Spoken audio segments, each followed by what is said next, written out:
Welcome to Ladies Talking Love, Season 3, Episode 21, Lessons in Infertility.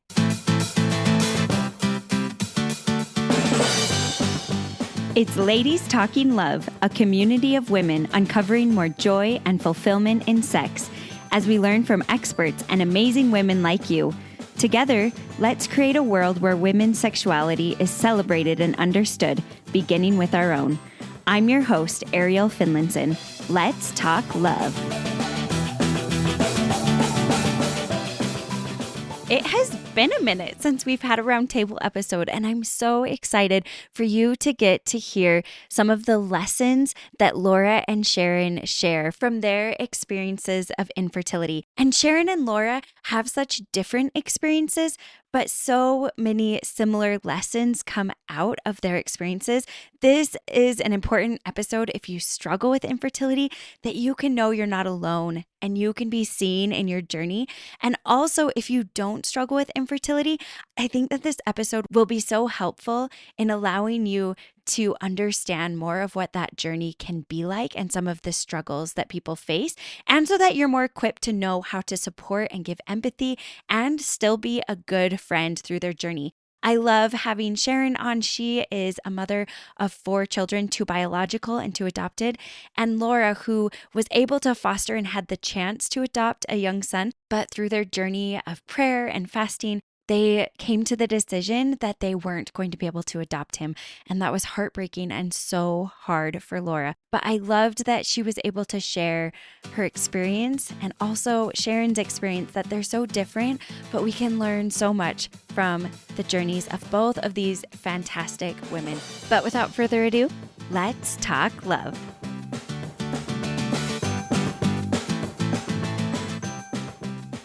I'm so grateful to welcome Laura and Sharon onto Ladies Talking Love today. Thanks so much for joining me, guys. Thanks for having us. Yes, thank you. We're going to talk about infertility and just some of the struggles and journeys, and hopefully a lot of variety with these 2 wonderful ladies who came on to join me. But before we jump in, I just wanted to give them each a chance to introduce themselves. My name is Sharon, and I live in Utah and have 4 kiddos at this time. 2 of them are adopted, and we just love everything outdoors, and we love to be active as a family. So anything that can get the sweat flowing, that's where we're going. My name is Laura, and I am a Colorado native. I do not have any kiddos, but always had the desire to have a family. My husband and I have been married for 11 years, and I manage a plastic surgery and wellness clinic. Awesome. Thank you. As we're kind of starting with hearing more about your journeys and some of the things that happened in your lives, could you just share a little bit? What are some things you would want to start us off knowing about your journeys with infertility? So our journey kind of started after finishing physical therapy school. We thought we could just start our family whenever we wanted to, and it took a long time and a lot of doctor's visits before we were able to get pregnant with our first. And then we thought it was going to be easy to get pregnant again, because that's what happens to a lot of people. They get pregnant once and it works again, and we weren't able to. And so we, at that time, decided when fertility treatments weren't working after our first child, we went and looked at other options and decided that the right route for us was foster care. So we went into foster care and were placed. Our second placement was our now second daughter, and we had her since she was a baby. And then when she was 18 months old, we were finally able to complete the adoption process with her. And then we found out a few months later that her biological mom was expecting again. And then I found out I was pregnant. And so I knew I was pregnant, but then our third daughter needed a home. And so we took her in. So it was a little bit crazy life for us, but it was kind of after a long stretch dealing with infertility, it was cramming a lot of kids into a few short years, but we're so grateful for when they came and how they came, and we feel blessed. My journey started when I was 16 years old. I was diagnosed with endometriosis, and It was a common term around our home. I knew that my mom had endometriosis as well and struggled to conceive myself and my two brothers. But I was continually told by the doctors that I'd be able to have children, that my endometriosis wasn't that severe. So at the age of 19, I got married to my first husband. And we knew that we had to get busy right away and wanted a honeymoon baby. Well, the honeymoon baby never came. And the doctors kept saying, oh, we'll just try another surgery or we'll just try different medications. And after several years of trying and multiple surgeries, we really lost that connection. Husband and I at that time, it became more of a job and it became more where I was feeling like I was failing. I kind of labeled myself as I was broken. I wasn't able to have that honeymoon baby, and he always wanted to have children as well as I. And he was not open to adoption, wasn't open to foster care, wasn't open to a surrogate. At that point, we decided to get a divorce. And I kind of felt like I had to find myself. I knew I wanted a family, I knew I wanted to be married. And thankfully, I met my wonderful husband now. And I went into the marriage, though, with that kind of label that I was broken. I felt like I had almost a guard on myself where anybody that I would date after my divorce, I'd be like, once things would start getting more serious, I would be like, oh, don't get near me. I'm broken. I'll never be able to have kids. And I felt like I was like a failure. But my wonderful husband now took me in, loved me, and told me that I wasn't broken. It's okay. And we'd figure out what that might look like. So I'm kind of a planner. And I always thought that, okay, even though I knew I was kind of this ticking time bomb, so to speak, and I was getting older and had the endometriosis working against me, it was really important for me to go to school to get my bachelor's degree at that point in my life. So I did. And unfortunately, during that time frame, my endometriosis got to be so severe that the doctors were like, I think your only option might be IVF. So I went in to a specialist and they did their examinations and they said, unfortunately, even if we could do IVF, your uterus is not shaped correctly and that you would never be able to carry to full term.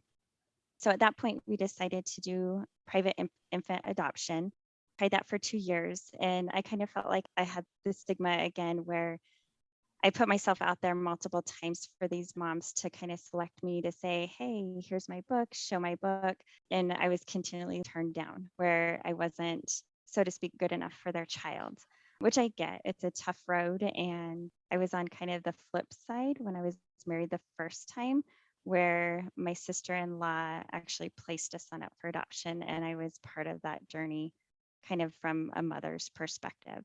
So after 2 years of private infant adoption and not being selected, I think it was around that time that I met Sharon and she started talking to us about fostering. And so we got super excited and decided to transition over to foster care. And we were placed with a little 5-year-old boy that we had for 9 months. During that time, we grew to love him and we had the opportunity to just make a decision if we wanted to adopt him. And after much prayer and fasting, it was probably one of the hardest decisions of our marriage, but we decided that he was not to stay in our home. So unfortunately, he left our home, but he was able to be placed into a forever home and we got to meet his forever family. So at this point, we have no kiddos and we're just trying to figure out where do we go from here. We did move to a different area that doesn't have a foster care system locally. So we just have to try to navigate kind of what do we do now? Thank you so much. I love that you both have such different perspectives. And I'm so grateful that you're both willing to come on and share. With Sharon having, like, I think a lot of people are like, I had a baby, I should be able to get pregnant again. And I think a lot of people struggle with that type of infertility. And then your story as well, Laura, and the pain of fostering and being denied when you're looking for a child. And I feel like thinking of being raised or being part of a conservative community as a woman, I think that we put a lot of worth of ourselves on our ability to birth children and our ability to be a mother. What has been your guys' experience with that and coming to a place of peace? Like you were saying, Laura, you have brought me to tears already about your husband just being like, you are not broken. Like, we're going to figure this out. And I think that's probably been a huge part of your journey to have someone who sees you for you. But what has been some of your journeys to come to a place of peace with your body and with yourself as a woman, even though you aren't able to birth children as easily or at all? Go ahead, Laura. You start this one off. I don't know about that. And we're not looking for perfection either, because I know it's like a journey and we have ups and downs. I don't know. I think I find peace in knowing that I can't look at myself as being broken. It has taken several years because it was, like I said, I felt like I was a failure in that. I find peace by helping others. And I do volunteer a lot with the youth and with other children. And that kind of helps me kind of fill that void, I guess, and be able to know that I'm able to mentor or be a mother to others. I have a wonderful niece and nephews that I just spoil and send back home. And that's so much love that I can share and then say, okay, now your turn. No. And I really felt like, too, I've been able to take this as a time to be able to take care of my body and really treat it well, like being able to eat better, to be able to exercise, to be able to find the love and acceptance for who I am, and to have such a great supportive husband and community. I feel like when we got married, we assumed that when we wanted to have children, it would just come easily. I'm the youngest of 10 living, and everyone had children without problems. I have one sibling who they struggled with infertility more on her side, and it was my brother. So I assumed that I would have no issues, just like the rest of them. And it was pretty isolating within my family when my nieces and nephews were having kids and I wasn't able to. And, people would kind of assume that I was just on the career path because I loved what I was doing. But I always say that God gave me the career and he gave me a love for running to help me through those times. And some people will be like, well, maybe if you just, quit working and quit running, then you would be less stressed and you would get pregnant. I'm like, I'm pretty sure that's what helps me cope. Taking that away isn't going to help me find peace, and it helped me get through some really hard times. So for me, it was just finding fulfillment in life, even when things weren't going the way that I had hoped. And we had some amazing miracles along the way. And even when we didn't know what our picture was going to look like, we had so many years of just sorrow and heartbreak and wanting. And now it seems like it was just a blink of an eye because we have such blessing now. But having to remember those little miracles along the way helps a lot. And knowing that I wasn't forgotten in the journey and having a husband who was there in it with me. That's awesome. Have you had any experiences of being able to appreciate your body for what she can do? For sure. I love all things fitness and exercise. And that to me, I try to tell my body thank you often. And the miracle of just being able to function in daily life is something that not everyone can appreciate, not everyone experiences. And so I try to remember and have always had an appreciation for my body in that way. I was curious to hear, as you've gone through your journeys, even finding appreciation for your body or looking for the good. I'm sure there's still so much heartbreak that has occurred and so many times still that may be hard, especially in where you were at, Laura, with still wanting children. But could you help us maybe see a little bit into that? What have been some of the hard feelings that you've experienced through your journeys of infertility? Kind of like Laura said, in fact, I used the word broken when I was writing thoughts down about this. That really is how you feel, especially when it's 100% female side infertility.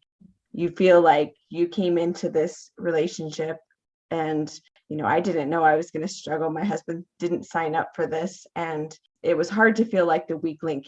although my husband never made me feel that way, which is why we're still together, right? Like, because that's an important part, to have someone who's supportive in that journey. Yeah. And I feel like I had to distract myself a lot, and I probably wasn't the best at actually like feeling and coping with those emotions until I kind of got further along and realized I can't live like that. I have to actually face the feelings and come to terms with the fact that just because my body isn't doing this part like I would expect doesn't mean I'm broken. And everyone really has something that they're struggling with, that nobody has perfect health and nobody has perfect anything. And so just knowing that we can all have differences and things that we struggle with and still be of great value. And I think that was important for me to learn. I think the biggest thing that I don't want to say was hurtful, but the thing that I felt like was hard for others when they found out that I was, as I put it, I was blessed with infertility, to help me appreciate others, kind of love my body and go through the challenges that I've been faced with. But I found that a lot of people would like choose not to invite me to like a baby shower, or they didn't know like on Mother's Day how to say Happy Mother's Day to me because I'm not a mother. So I felt like that was hurtful, that it was almost like I didn't have feelings, or they were making decisions for me based upon what was going in my life. I always say, just ask, let that individual have choice. So if you have a baby shower, yes, it might be hurtful for me because I don't have children, but treat me like I can still be invited and that I'm still your friend type thing. Or say Happy Mother's Day on Mother's Day. Yeah, I'm not a mother, but I had a wonderful mom who raised me that I'm very blessed with. So I think that's hard. And then it's always hard. I've had a couple employees, one in particular that got pregnant. And from the minute she found out she was pregnant, she started complaining. Oh, I wish I wasn't pregnant. And oh, my ankles are swollen. And oh, I wish I wasn't pregnant. Like it was a continual thing. And then she would look at me and say, "You're so lucky you're never going to get pregnant." And I'm thinking, don't say that, please. I want to be pregnant. I want to experience those growing pains, so to speak. I know that she wasn't trying to be hurtful, but it's just, it makes you look at things a little differently. And when I tell people I'm blessed with infertility, I'm shocked at how many people like their jaws drop and they're like, "What do you mean blessed with infertility?" So trying to take that positive for something that I've had to cope with myself. So I find that very kind of a couple of experiences that were hurtful along my journey. What would you say that you've learned? Like, what are some of the blessings that you would say have come to you through your journey with infertility?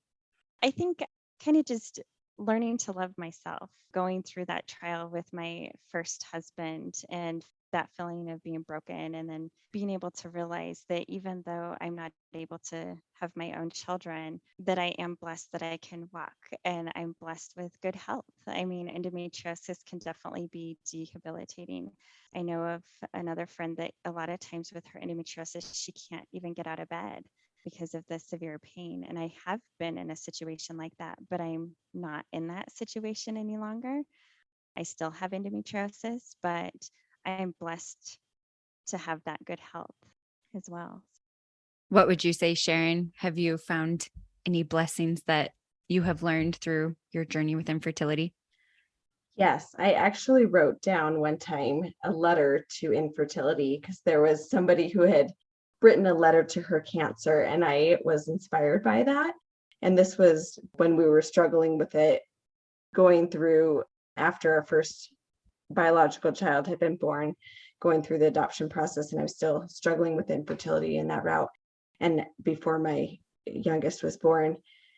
And I wrote a letter thanking it for all the blessings, all the things that I was able to accomplish in my life because of infertility, just putting it in a light of all the things I learned. I learned how to be patient, and I learned how to overcome really hard things and have days when you were knocked down on the ground and then just have to get yourself back up, and some resilience there, things that could really beat me down. I learned how to cope with that and move forward anyway, and how to trust, have hope and faith, and to also have compassion for others that are going through that journey or anything, because there are so many things that people struggle with that we don't understand, and we don't know that they're even dealing with it. And so you can never assume that someone else's life is so good.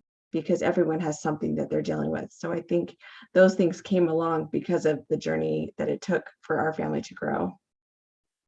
I love that you pointed out about just not knowing everybody's struggles. I have a friend who struggled with infertility for a while, and then they were able to have kids. And then she found herself sometimes complaining about the hard things of having kids. And she was like, I'm doing it. Like, I knew that I was complaining and having, maybe she wasn't complaining. She's a very positive person as well. But like, I was so hurt and struggling not to have kids. And now I have kids. And now I'm sometimes complaining and I need to stop because I'm so grateful, even though it can be hard. And I think that there are hard things in whatever journey that you're in. And I think that it's so powerful to hear these stories because then we can learn from each other and see some of the challenges that come with motherhood, some of the challenges that come with infertility, cancer, all these different things that we experience as women.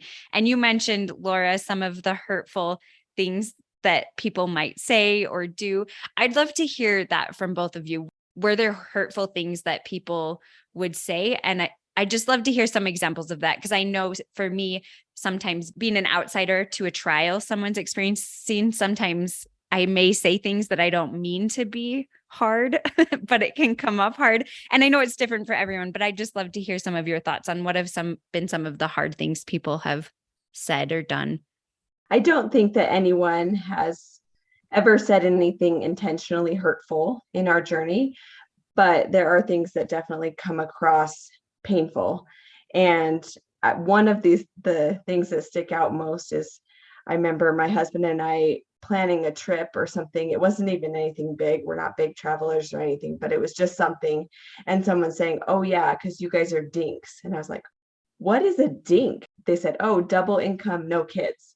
And to me, that really, that was one of the most painful things someone ever said to me because dink doesn't sound very nice. And I felt like you have no idea how much we spend on infertility treatments. And that is more than you spend on your child this year, I bet. Yeah. Because their kids were little. When you get older, that may not be true, but it can be very expensive. And so that was really hurtful. But a lot of people assumed that it was okay to ask simple questions like when you're going to have kids, and you get used to those kinds of things, but it still is kind of like eye roll, why do you think it's okay to ask me that? But we started using the line when people would say, "When are you going to have kids?" We would say, "If all goes well, 9 months from tonight." And then they would stop asking.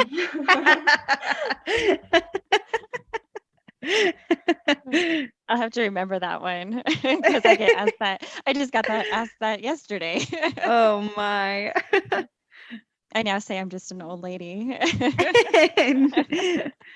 I think the hardest part after people find out that we selected or we had a great impression that we were not to adopt our foster son, I feel like more hurtful things or things that kind of struck my heartstrings were a little bit maybe more than when we were kind of going through the private infant adoption side of things. Just because when we were doing the adoption, not a lot of people knew that we were trying to adopt versus when we were doing foster care, everybody would see our little guy with us. I felt like the minute people, they were always curious, "Oh, where's your little man?" And I said, "Oh, he went with his forever home." And they're like, "Well, aren't you trying to adopt?" And then I had to, explain, but people don't understand. And they're like, "Oh, you didn't love him? Why would you torture him by sending him away when he's been with you for 9 months? Or you're just giving him away." And it's like, no, it was the most difficult decision I felt like we had to make. And I truly feel like it threw my husband and I in this like depression for a week. It was right during Christmas time.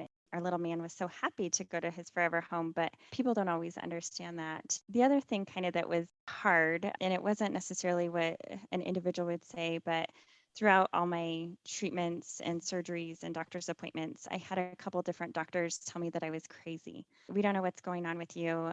With my endometriosis, it affects my bowel. And so I do have like rectal bleeding and stuff." And I had multiple doctors tell me, "Well, you're crazy. Like, we've done a colonoscopy, nothing's wrong." And that was hard because I'm like, my body's not right. Something's not going right. It wasn't maybe hurtful, but it was like you begin to feel like you're crazy. You're not only broken, but now you're crazy, like on top of it. Yeah. So that was kind of a challenge for me. And hard to not have people trust what you're feeling in your body because they can't know, even if they're doctors, like to be able to trust what people are saying and what people are feeling. That would be really hard. Have you found that your question of when are you going to have a family, have you found that that's different if you've known someone for a while versus someone you don't know? Or is it a question you would say, like, just never ask anybody? I think that there is a level of comfort that comes in the way it's being asked and how close someone is to you. You can tell someone's intention and maybe not the words, when you're going to have a family, but just what are your plans for the future, or what things do you struggle with in your life, or stuff like that, and to try to get to know them better rather than just assuming they do or don't want children, because some Yeah. people don't intend to have children and some people are craving that so much. And so I think just leaving it more open-ended is probably a good route to go. I know that some people are even more sensitive to that. So just being really careful in the way you word questions, because it can be a very sensitive topic. Those two that you just said were so good. You should say them again. Like, what is something that you struggle with in your life? And what was the other one? What are your plans for the future? Plans for the future.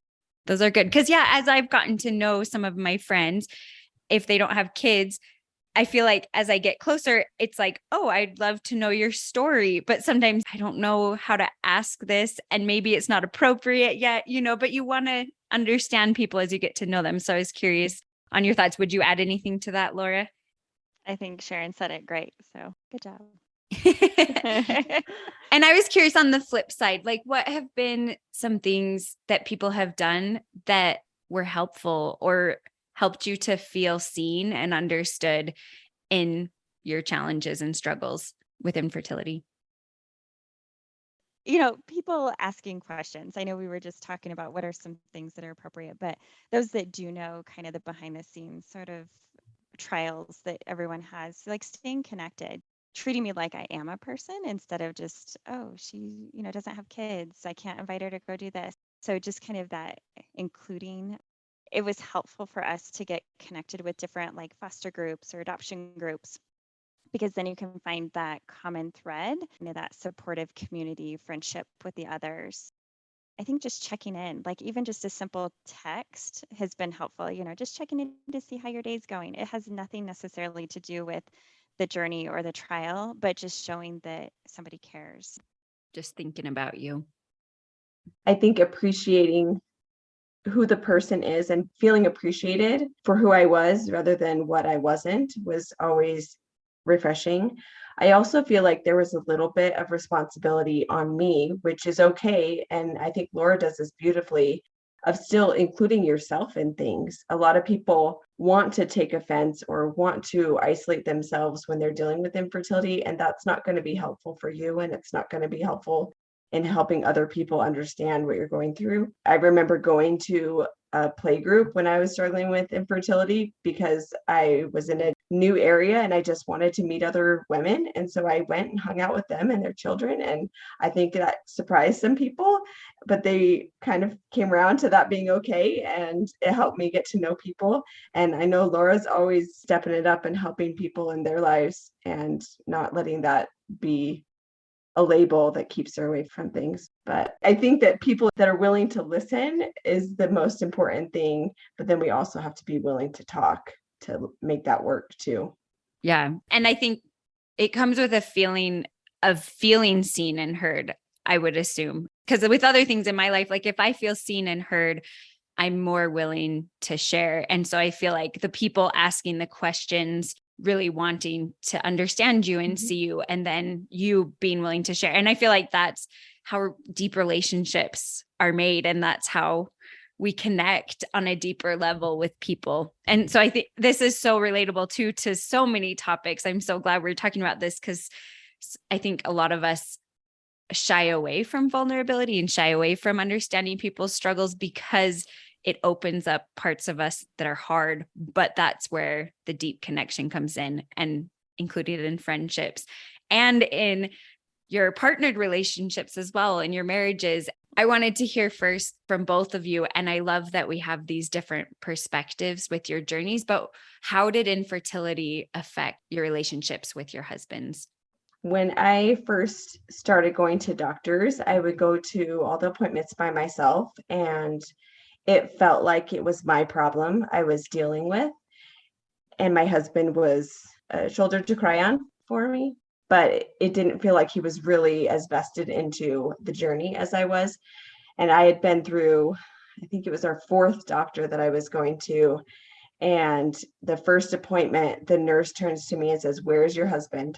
And I said, "He's at work, like he always is." And she said, "He needs to be here." And I was like, at this appointment, this is just a no, it's nothing important. She said, "He needs to be at every single appointment." And she then proceeded to give me a lecture about counseling services and such. And I was like, "No, we're good." I just didn't even think about that because he's working and he's busy, and I could do this by myself because I'm a big girl. But I didn't realize how much I had been missing and how much our relationship had been missing, because we thought we were good until we realized the difference when he was there, because he did after that. He came to every appointment with me, and having him there, knowing what the procedure was going to be, knowing what I was having to go through each time, was so bonding for us. And it helped so much in feeling like we were in it together on a journey instead of me trying to fix my problem that I had. That was huge in growing our relationship, where it could have really taken us far apart. Oh, I love that so much. I'm like over here crying. Guys, I'm not much of a crier, but this interview today, so much of that thought process is so relevant to any of our marriages, whatever the struggles. I feel like often, especially as women, it's like, well, I can do this. I can carry this burden. It might seem like it's just ours. And there are things like that that your spouse can't necessarily like take away some of the physical pain as much, or he can't birth babies. He can't maybe things like that. But like to let your spouse in to see the journey and to feel and as much as he can and to see like it creates this bond that is just unbelievable. And I feel like you said that so well. So what was your experience then, Laura? Because with your first husband, you didn't have that support. What were some things that were hard that kind of pushed you guys apart? And maybe with your new husband now, what are some things you've noticed that are different that have made your relationship a lot better? So with my first husband, it was not supportive. It was like me going to all the appointments, and it was one of those things that it was just expected to happen, so to speak, where, magic, and I was pregnant. But even through the surgeries, it was like my first husband, after my first surgery, he didn't take time off to be with me for like recovery. I was in the hospital for 5 days, and my parents would come and sit with me at the hospital. And then after work, he would come for a few hours. So it was really a challenge. The journey was more of putting a wedge between our relationship instead of getting a closer bond or closer relationship. Hence, he's my ex.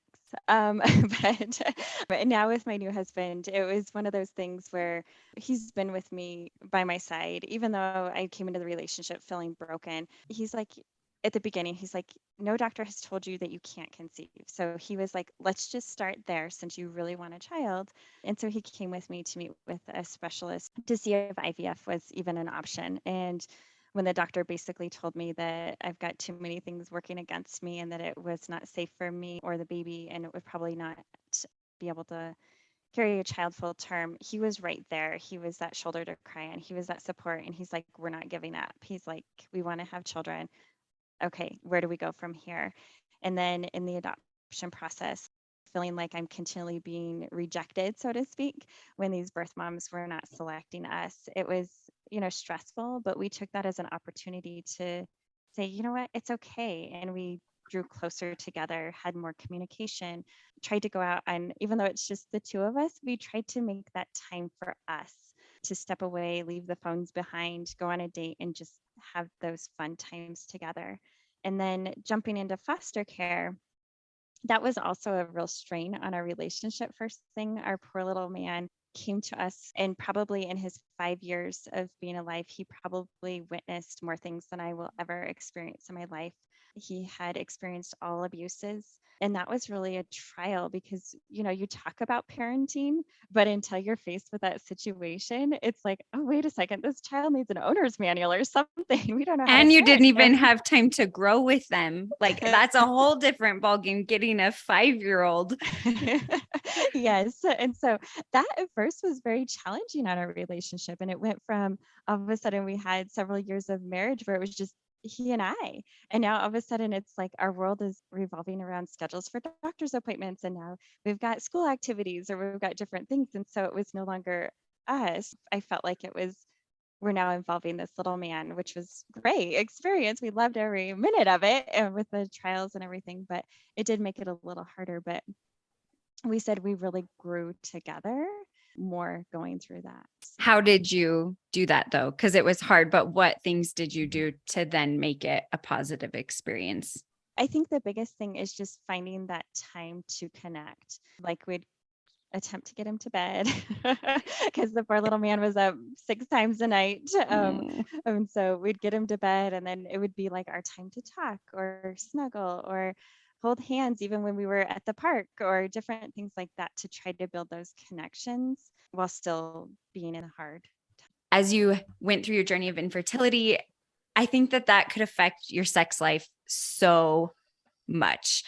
I mean, there's already things that women deal with a lot with this journey of figuring out your pleasure and figuring out that it's actually for you and not just for your husband. But then suddenly it's like a job of like, I'm trying to do this at a specific time to get pregnant. And I feel like that could be so draining on a relationship. What were some of your experiences of how did your journeys affect your sex life, and were you able to shift it to a better place? And what did that look like?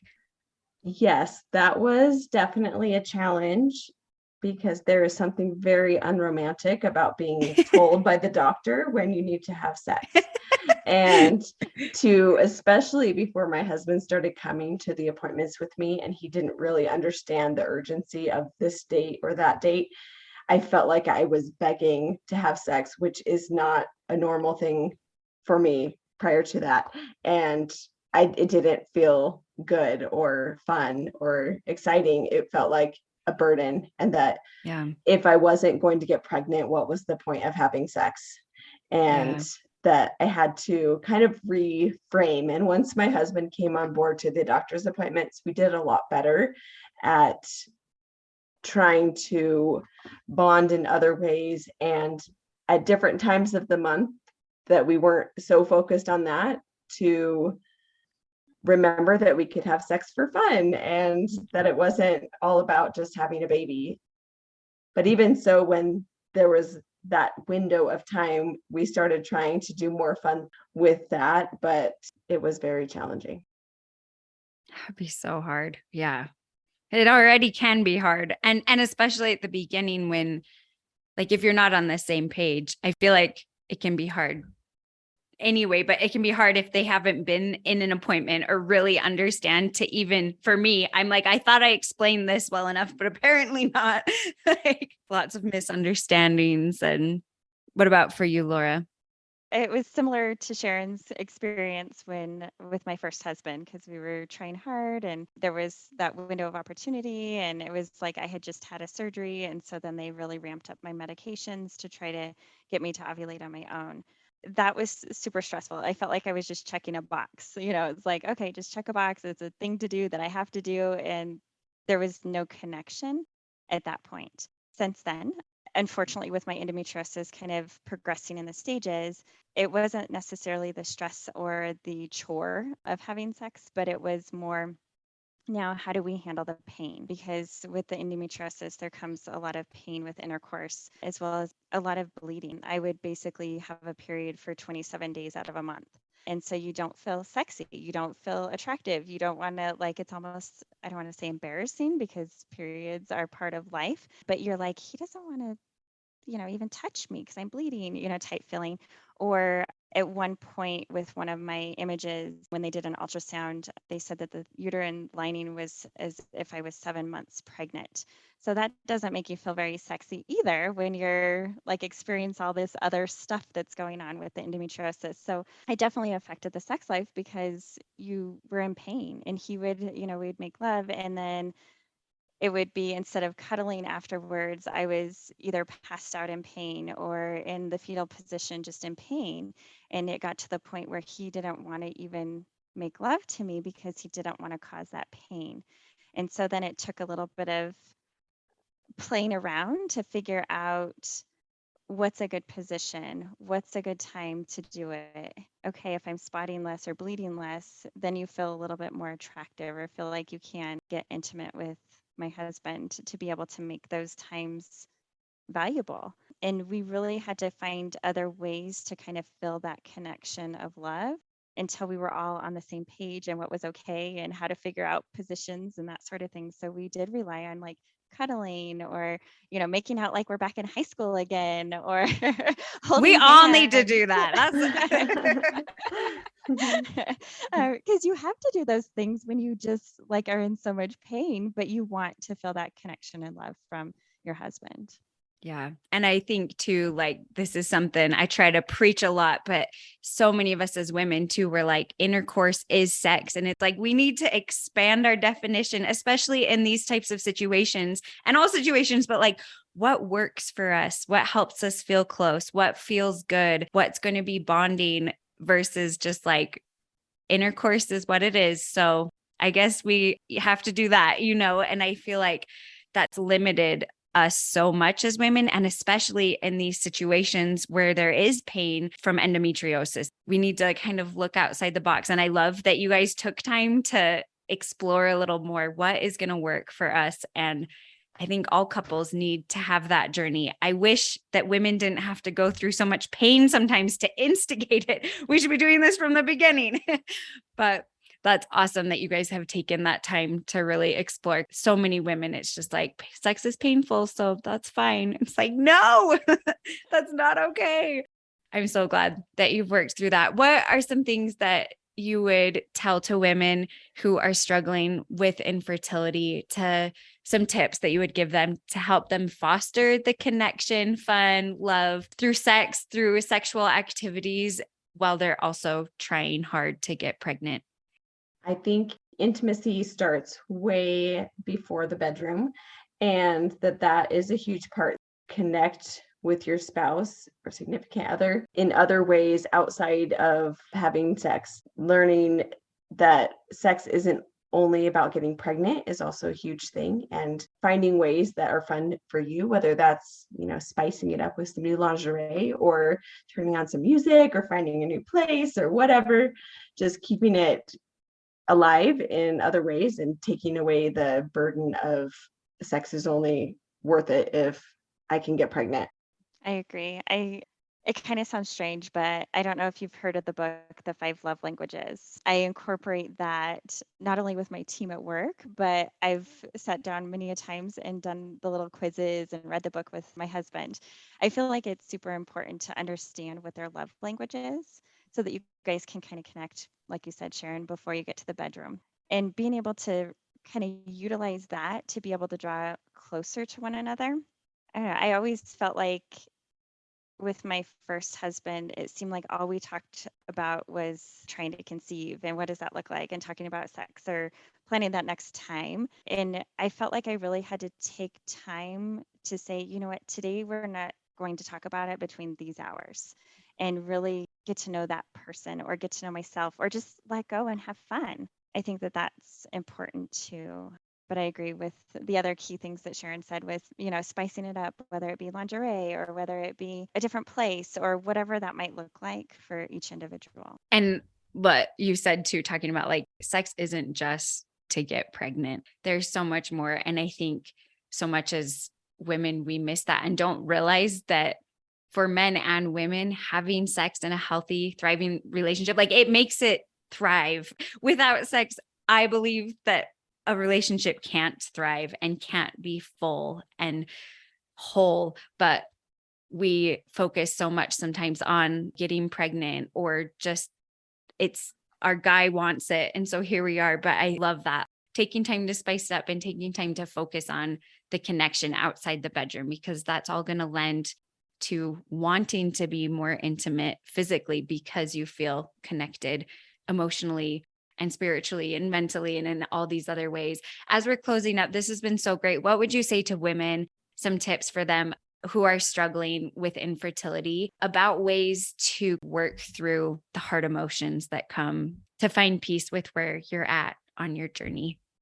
I think number one, as we talked about, is being in it together. So, whatever that journey is, and sometimes it's a give and take because not every spouse is on board 100%. But whatever that journey is for you, be in it together. Find that common ground, find that common goal, and work towards it together, because doing it alone is going to only pull you apart. Also, remembering the key that sex isn't only to get pregnant, and keeping that alive in your life, and remembering to connect outside of that, and remembering that you are valuable no matter what you're going through and no matter what your body can or cannot do. You have a purpose and you have worth, and finding ways that you feel that worth, whether that's through different activities you like to do or people you like to be around, whatever that is that helps you feel your worth is worth doing. Would you add anything to that, Laura? I think my biggest thing is you're not alone. There's so many, I don't remember the statistic, I apologize, but you are not alone. You feel like you're alone on that journey. But, as Sharon shared earlier, pull your significant other in with you, have them go to appointments. Don't feel like this journey needs to be alone, that there is a community and there are others out there. They may not know how to help you or may not know how to uplift you, but you just need to surround yourself with others and just ask. Awesome. Thank you both so much for coming on. This has been beautiful to hear some of your journeys, and thanks for being vulnerable enough to share them with us. Thank you, Ariel. This was great. Thank you so much. This episode was so heartfelt. And like I said, I am not much of a crier, but so many moments in this episode just brought me to tears because of the sweet lessons that these women shared. I loved how they talked about the importance of including your spouse in your struggles. I think sometimes when we are menstruating or struggling with infertility or some of these things, or pregnant, and these struggles seem like they're just for us because we are women, and the men in our lives, our husbands, will never really experience what this is like. But I loved their point that we need to include our spouse in our struggles, that they are a part of it. And when we include them, it's a source of being able to bring us closer together. And if we try to do it alone and we don't bring them into our struggles, then it will pull us apart. And that can be for any struggle, besides the ones that are more physical for women. Any struggle that you're having in your life, when we can be vulnerable and bring our spouse into that struggle and they can bring us into theirs, we are going to be able to foster deeper connection and be there more for each other. I also loved the point that sex is about connection before you even get to the bedroom, because sometimes we focus so much on just, okay, sex, let's have sex, it's part of our relationship, without realizing that if we are not connecting outside of the bedroom and we aren't supporting each other, we aren't supporting each other in our struggles and understanding what's going on and taking time to deeply connect, then sex isn't going to be as fulfilling and joyful as it can be. It's about so much more than just getting to the bedroom. It's about the life you're sharing together. So build a life that you can love, a life that you can feel connected in and supported in. And that is what is going to help your sex life be so much better. And also that sex is not just about getting pregnant. I think that could be so hard in journeys with infertility to be able to separate that. And I loved how Sharon talked about making time to be intimate outside of your fertile window so that it doesn't just become like a chore. There were so many things that I learned I want to do better with my friends who struggle with infertility, to make sure and be a better friend and include them, and just to be sensitive but also make sure to still include our friends and be there for them. And I came away with better ways that I can be supportive. I hope you did as well. As always, thanks for talking love. Thank you to all of you who listen and join me on this journey, and to our Ladies Talking Love team who make the podcast possible. Thanks to our sound wizard, Kimberly Demers, and our miscellaneous task whiz, Jana Norman.